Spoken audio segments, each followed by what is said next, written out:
कांग्रेस की मुश्किल एक बार फिर बढ़ गई है। कांग्रेस के नेता राहुल गांधी लगातार पीएम मोदी पर निशाना साधने की कोशिश कर रहे हैं। चुनाव में हार के बाद राहुल गांधी वोट चोरी का आरोप लगाते रहते हैं, लेकिन कांग्रेस में क्या चल रहा है इसको लेकर कई सवाल अब उठ रहे हैं। पार्टी के बड़े नेता इस्तीफा देकर जो खुलासा कर रहे हैं उससे कांग्रेस बैकफुट पर नजर आ रही है। सवाल उठ रहा है कि राहुल गांधी जब कांग्रेस को नहीं संभाल पा रहे तो वो देश को कैसे संभाल पाएंगे। दर्शकों, एक तरफ तो पीएम मोदी हैं जिनके पास देश को लेकर विजन है कि देश को कैसे आगे लेकर जाना है, लेकिन राहुल गांधी कभी तुष्टीकरण की राजनीति करने में लगे रहते हैं तो कभी जातिवाद की राजनीति करने में लगे रहते हैं। राहुल गांधी सोचते हैं कि तुष्टीकरण की राजनीति को हवा देने से एक खास धर्म का वोट तो उन्हें मिल ही जाएगा। इसके अलावा जातिवाद की राजनीति को हवा देकर उन्हें कुछ जातियों का वोट मिल जाएगा तो उनकी पार्टी की सरकार बन जाएगी। यही वजह है कि राहुल गांधी ने आरोप लगाया है कि बीजेपी और आरएसएस से जुड़े लोगों का मकसद संविधान को कमजोर करना है, जबकि कांग्रेस बीआर अंबेडकर द्वारा बताए गए समानता के आदर्शों को बढ़ावा देने के लिए प्रतिबद्ध है।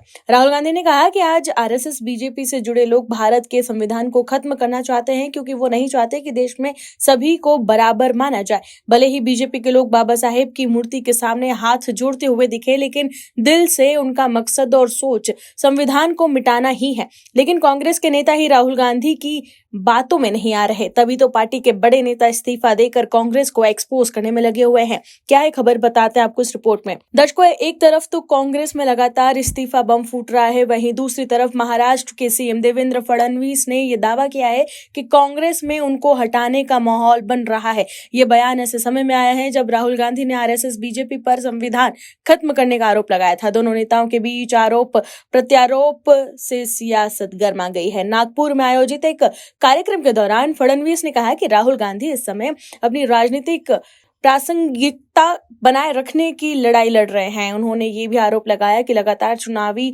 हार के चलते उनकी नेतृत्व क्षमता पर सवाल खड़े हो रहे हैं। कांग्रेस के भीतर ही उनको लेकर असंतोष बढ़ रहा है। सीएम देवेंद्र फडणवीस के मुताबिक कांग्रेस के कई नेता ये मानते हैं कि राहुल गांधी चुनाव जीतने में सफल नहीं हो पाए, जिससे नेतृत्व परिवर्तन की चर्चा तेज हो गई है। फडणवीस ने यह भी कहा कि ये स्थिति राहुल गांधी के लिए चुनौतीपूर्ण है और वो अपनी लीडरशिप बचाने के लिए संघर्ष कर रहे हैं। वो अस्तित्व की लड़ाई लड़ रहे हैं। वहीं दूसरी तरफ कांग्रेस पार्टी के अंदरूनी विवाद ने अब खुलकर तूल पकड़ लिया है। दरअसल तमिलनाडु महिला कांग्रेस के पूर्व अध्यक्ष एम हसीना सैयद ने अपने सोशल मीडिया अकाउंट एक्स पर पोस्ट किया, अलका लांबा मुझे ब्लॉक कर रही है, मुझे जान से मारने की धमकी मिल रही है, मुस्लिम महिलाओं के लिए कोई सुरक्षा नहीं है, हमसे धमका के पैसे की मांग की जा रही है, अलका मैं आपको कोर्ट में देखूंगी। इस ट्वीट के बाद मामला और भी ज्यादा गर्मा गया। आपको बता दें कि विवाद तब शुरू हुआ जब अखिल भारतीय महिला कांग्रेस के अध्यक्ष अलका लांबा ने 10 अप्रैल को हसीना सैयद को एंटी पार्टी गतिविधियों के आरोप में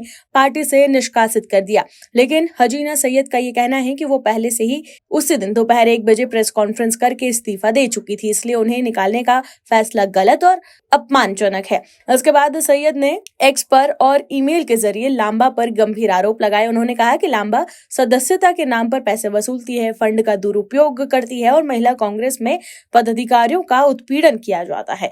वहीं सबसे विवादित बयान में हसीना सैयद ने यह लिखा कि अपना अहंकार अपने पुरुष मित्र केसी वेणुगोपाल को दिखाओ, मुझे नहीं। सैयद ने यह भी आरोप लगाया कि महिला कांग्रेस के फंड का ऑडिट नहीं होता और पैसा लग्जरी लाइफ स्टाइल में खर्च किया जा रहा है। उन्होंने चेतावनी दी कि वो लांबा और अन्य लोगों के खिलाफ अवैध लेन देन और मेंबरशिप फ्रॉड को लेकर एफआईआर दर्ज करा सकती है और उनके पास इसके पक्के सबूत भी है। वहीं कर्नाटक कांग्रेस के 30 विधायकों के दिल्ली पहुंचने पर एक बार फिर कयासों का बाजार गर्म हो चुका है। सभी विधायक कर्नाटक मंत्रिमंडल में फेरबदल करवाने को लेकर पार्टी आलाकमान के ऑफिस पहुंचे हैं। वो राहुल गांधी से मिलकर अपने मंत्री पद हासिल करने और पार्टी नेतृत्व पर ये दबाव डालने की उम्मीद कर रहे हैं कि वो सीएम सिद्धरामैया से राज्य में मंत्रिमंडल में फेरबदल करवाए। कुल मिलाकर देखें तो राहुल गांधी को पहले कांग्रेस को एकजुट करने पर ध्यान देना चाहिए, क्योंकि असम चुनाव से पहले असम में कांग्रेस के 2 बड़े नेता भूपेन बोरा और प्रघुत बोरदोलोई ने इस्तीफा देकर बीजेपी का दामन थाम लिया था। Bureau report, OMH news.